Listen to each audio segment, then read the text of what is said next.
Hi, and welcome back to episode 7 of Record Reviews.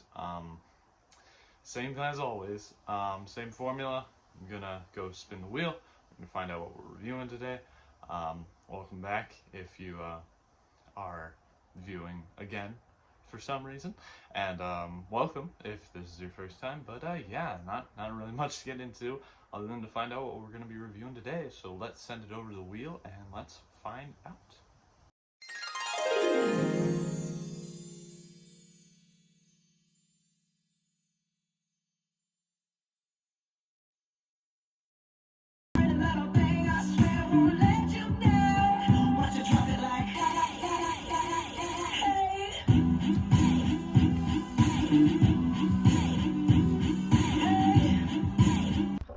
Oh God!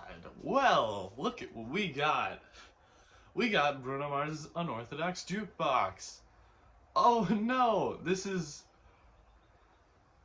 Oh, okay. So quick little briefing on this one. I didn't buy this one. This one was bought by my brother, and then he gave it to me because he thought it'd be funny if I listened to it sometime. I am not a big Bruno Mars fan. My brother likes Bruno Mars. I think he's okay. I like his stuff in Silk Sonic. But when it comes to Bruno Mars, the one problem I have is like there are a lot of songs on here. Some of them I think are okay.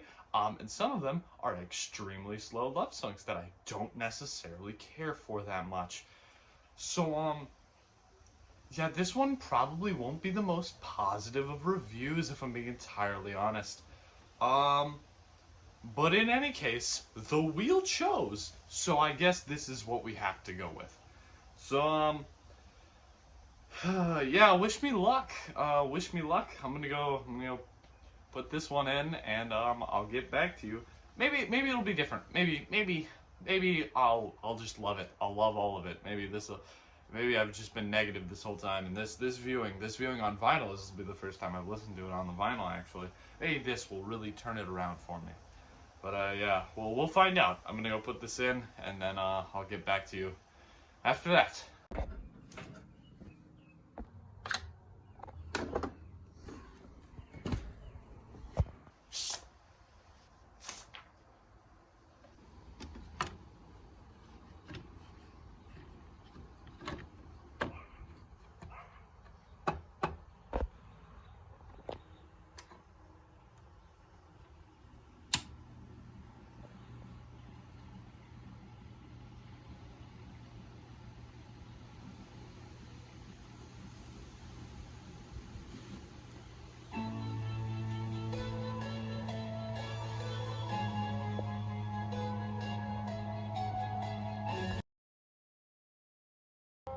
If I knew one day you'd come.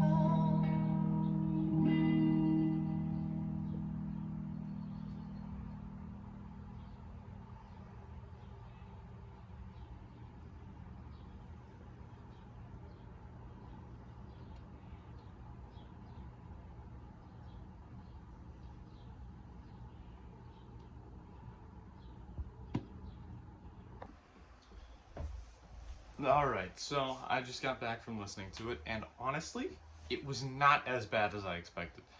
I had went into this with a relatively negative outlook, but I was also trying to be as open as I could, and honestly, it's not bad. Like, I mean, Bruno Mars is a pretty popular artist for a reason, so I mean, yeah, the album itself, it was solid.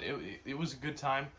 If you're a fan of any Bruno Mars music, I mean, obviously this is gonna be a great time for you. I'm not a huge fan of his, but even still, I didn't hate the experience. I honestly thought it was all right. Listening to the album, I mean, I don't know some of these songs, so some of them just really caught me off guard. But I think that overall, it was a pretty good time listening to it. Now, when we get into looking at sides and which side is the best, I'm gonna kind of read off the songs, and I'm going to kind of give you a little bit of my thoughts on them, and then we'll kind of look at the sides themselves. But so looking at side one, the first song is Young Girls. That one's fine.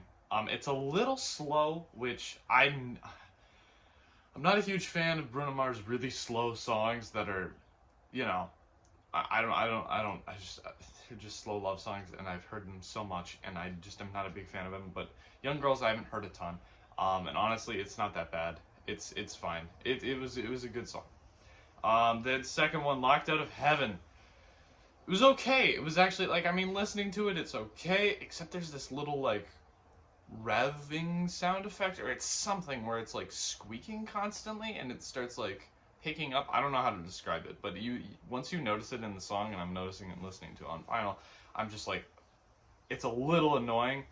The song isn't horrible. Lyrics-wise, I'm not a huge fan of it. Him just repeating, "Your sex brings me to paradise," but you know, I can't complain. That's how the song is. He wrote it. But it's fine. It's a relatively popular song. I'm assuming hear it, you'd recognize it. So I've heard it a ton of times. So that's why I'm probably not the hugest, not a big fan. My word choice is just getting mixed up. Then next one, 3, Gorilla. I think Gorilla is incredible because I think it's super funny. It's an interesting song. Like, I mean, you pay attention to the lyrics, you're gonna be kind of like, oh, okay, calm down, Bruno, please. Okay, I get it. That's cool. You're still going. But it's not bad. I think it's a really I don't know. This song has some interesting contrast with how it's being sung and the words that are actually being sung themselves. So it's an interesting time, but I think it's a good song. Then Treasure, another really recognizable song from the album. It's a nice little upbeat. It's got a pretty good groove to it. It's a solid song. I'm not a giant fan of it, but I mean, you put it on, it sounds nice. Like, a lot of these songs just sound good. Then Moonshine. Moonshine was okay. Not super memorable. This is one of the songs on the album that I didn't really know much about going into it, and then I heard it, and I didn't really remember much talking about it right now, and I literally listened to it a little bit ago. So Moonshine's iffy. It's okay. It's just kind of there. It's not very noticeable from the album. Yeah, so that's side 1. Then when looking at side 2, starts off with When I Was Your Man. Oh, this one I've heard tons of times, and it's okay, but, you know, it's just there. It's okay. Honestly, listening to it, thinking about it, it's a slow song. You know what you're getting into when you listen to it. It's okay for what it is. I'm just not a huge fan of it, but honestly, like, I don't know. Listening to it on vinyl, like, surprisingly enough, like, I was really expecting to hate it. But I honestly thought, like, it'd be like a 6 out of 10 song. Like, it was there. It was good. It was solid. And I didn't hate it, weirdly enough. So I don't know, maybe I'm just in a good mood or something, but I didn't hate it, despite how I'm not typically a big fan of it. But then after that, we have Natalie.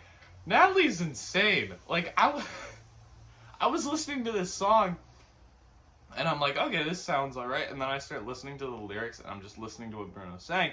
And he's just talking, like, I mean, obviously it's a situation where he's like, you know, I was dating this girl, and then she took my money, and she ran away with it. But then it's like, what he's saying is, he's like, I'm gonna kill her. And I'm like, whoa! Like, it's such a baffling... And I know this is I'm pretty sure this is a kind of popular song from this album. But, like, I don't know, I was just hearing it, and he's just like, oh, what was it? It's like, what I'm gonna do when I get my hands on you? And I'm like, oh my god, okay. Dear Lord. So that one was interesting. It was like, it sounded fine, but lyrics-wise, it was off the wall. It kind of reminded me of Girl in that aspect, but Girl is a little different in that way. Then next one is Show Me. Show Me was weird. Show Me is another song that's not really popular from the album, or at least I haven't heard it as much as I heard these other songs. Show Me was okay, but it was kind of really weird. It almost seemed like Bruno Mars was trying to do, like, he was trying to do Bob Marley. That's what it really seemed like. It really seemed like he wanted to do, like, a song reminiscent of Bob Marley, because you even got, like, steel drums in there. But it was weird. And it also, but then, like, it has, like, a little breakdown point, and there's, like, air horn, like, what? it was a strange song. It was a pretty strange song from the album. So I wasn't a huge fan, but it was alright. Then Money Make Her Smile. That one was okay. It's a little odd. I like the chorus itself. I like the setup to the chorus, but I don't know. Some of the sound effects, you can tell Bruno was kind of playing around with some of the stuff that he was like sound effects wise with these songs, and some of it I don't think works really well. Like, it seems really unnecessary. Like, even when you look at like Locked Out of Heaven, like that one, it has it has that weird like beep beep beep beep, where it's like slowly increasing, and you're like, why is it there? And then you have Show Me with like the air horn. Now you have Money Maker Smile, and it's like he's doing some interesting things, and I think he's having fun with it, which is great. But personally, for me, I'm just not a huge fan of what he's adding. And then the final song, If I Knew, that one's okay. It's fine. It was pretty generic. It was just kind of a solid send-off for the album. Yeah, I don't really have much to say about that one. It was alright. It was a good, like, little closer. Now, if I had to pick which side I prefer, this one's, honestly, it wasn't as tough as I thought it was going to be, because I honestly thought I wasn't going to have a huge, a grand time with this album. But when looking at it, I think I just kind of have to go with side one as the better side, because looking at it, I mean, it has Young Girls, which is a good song, then it has Locked Out of Heaven, which is a solid song as well, then Gorilla, which I think is fun, then Treasure, which is good, and then Moonshine's just kind of forgettable, but I think those are all really solid. But then side two has When I Was Your Man, which is good, that's a good one. Then it has Natalie, which I think is strange. It's okay, but I personally got completely pulled out of it when I was listening to it. I was just like, oh, what? But, you know, that's just me. Then Show Me, which I think is a really weird one that he kind of throws in there. Then Money Maker Smile, which is okay. And then If I Knew, which was fine. So that's where I'm kind of like, I think side A just has more, or, side one, sorry. They're different. This one is side one. I think side one is just better overall. It just has more of the, like, it, even if it didn't have more recognizable songs, the side B or side two just doesn't have that great of a selection, where I think side one personally does. So that's why I would have to dub side one the superior side. Alright, now when we look at best and worst songs, we're going to start it off again with worst song. And this one's a little tough for me, just because there are some that I'm not a huge fan of, but some that I think are just like really mediocre and I think are really down the middle. So, I don't know. I think I'll have to go with the worst song of the album being Show Me. Now, I know that it's an interesting song. He throws in this like this interesting Bob Marley kind of rendition, and it's a neat song. I get what he's going for. But then he kind of mixes it up in there, and I don't know. It didn't seem good. I didn't enjoy it. I thought it was interesting, but it just felt really weird. It felt like a really odd song. Not like something was just off. Like he was trying to do too much with it. He was trying to do Bob Marley, which like, okay, you can try and do like an impression. You can try and fit in one of those songs, but then he starts throwing in like air horns, and you're like, what's going on? So that's why I believe that I would have to say that is the worst song in the album. Runner-up wise, I think I just have to give it to Moonshine, probably. Like, I don't care for Natalie, but I think it sounds okay, and honestly, it's super memorable to me now, considering, you know, he's gonna kill her, which is a fascinating thing to put on an album, but I mean, you know, I guess music, it's not necessarily an uncommon thing, but I just thought it was an interesting thing to find on here. But Moonshine was just so forgettable, where I feel like it's so forgettable that I think Natalie it has good parts to it, but it's also like crazy. But I think that Moonshine is just so boring that I just don't care about it. So that's where I think it's so mediocre that I just have to put it down there. So if I had to do worst song, I would say the worst song of the album is Show Me, and then the song that is the runner-up to that would be Moonshine. Right, now, when looking at best song of the album, God, there are a lot of good songs on this album, obviously, but for me personally, and this is probably nobody's probably gonna agree with this, but for me, I think the best song of the album is Gorilla. I think Gorilla is such a fun song. I like a lot of his delivery with a lot of the lines. Obviously, like, it's more, it's like the chorus and pre-chorus that I really enjoy. The lyrics aren't necessarily my favorite part of the song, like the actual verses that lead into it, but I think that, I don't know, I love the rest of it so much that I think I can kind of ignore that, even though it's literally the subject matter of the song. But I just like how it sounds so much that I think it's great. So I think I'd have to give it to Gorilla, even though, I mean, it's probably not actually the best song, but it's my favorite, and that's why I'm gonna say it's the best, because that's how that works. If it's my favorite, it's automatically the best, of course. In any case, then when looking for a runner-up, a lot of choices. I think I might just have to give it to Treasure, because I just like the groove of Treasure. Like, Treasure is a very groovy song where you're just kind of listening to it and you're like, oh yeah, this is just, it just sounds nice, it flows really well. It's just a really solid song. Like, I mean, you have Young Girls, I think Young Girls is really good as well. And you have, like, When I Was Your Man, which I think is another solid, good song.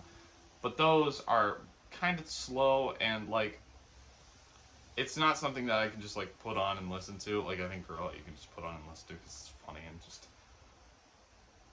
it sounds good. But I feel like those are kind of slower, where I feel like Treasure just is really smooth and nice and just is all around a good song.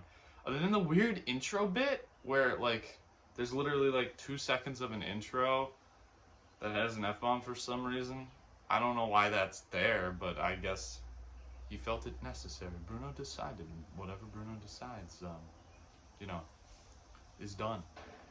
That's probably how the gambling debt happened. But anyways, if I had to give it, if I had to give a runner-up, I would give the runner-up to Treasure, which means best song of the album for me, at least, is Gorilla, and then runner-up would be Treasure. But yeah, I think that will do it for this review. This was an interesting one, but I liked it.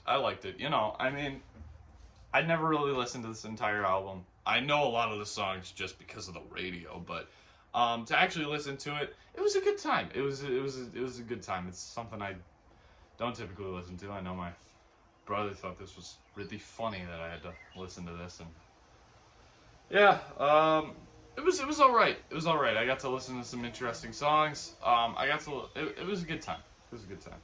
I got to listen to Gorilla. Gorilla is an interesting one, to say the least. But yeah, I think that will do it for this 7th episode of Record Reviews. Thank you for watching. You know, this was an interesting one, but you know, I'm enjoying making them. I'm having a fun time. The wheel has just been giving me some interesting picks. Like, we have a lot of like rock albums. We have like a lot of like Lynyrd Skynyrd, Pearl Jam, Nirvana. We have a lot. Gordon Lightfoot, James Taylor. We have a lot of James Taylor, but we haven't landed on any of those. No, we've landed on like Flight of the Conchords and Bruno Mars, which I only have 2 vinyls that are like even close to that, which is I have this Bruno Mars one, and then I have Silk Sonic. So who knows, we might end up getting that one soon. But yeah, this has been an interesting time. It's not turned out the way I expected, so it's kind of neat almost. But yeah, thank you for watching. I hope you enjoyed it. It was a fun time. So yeah, that concludes episode 7 of Record Reviews. I hope you enjoyed it, and I will see you in the next record review. So yeah, bye.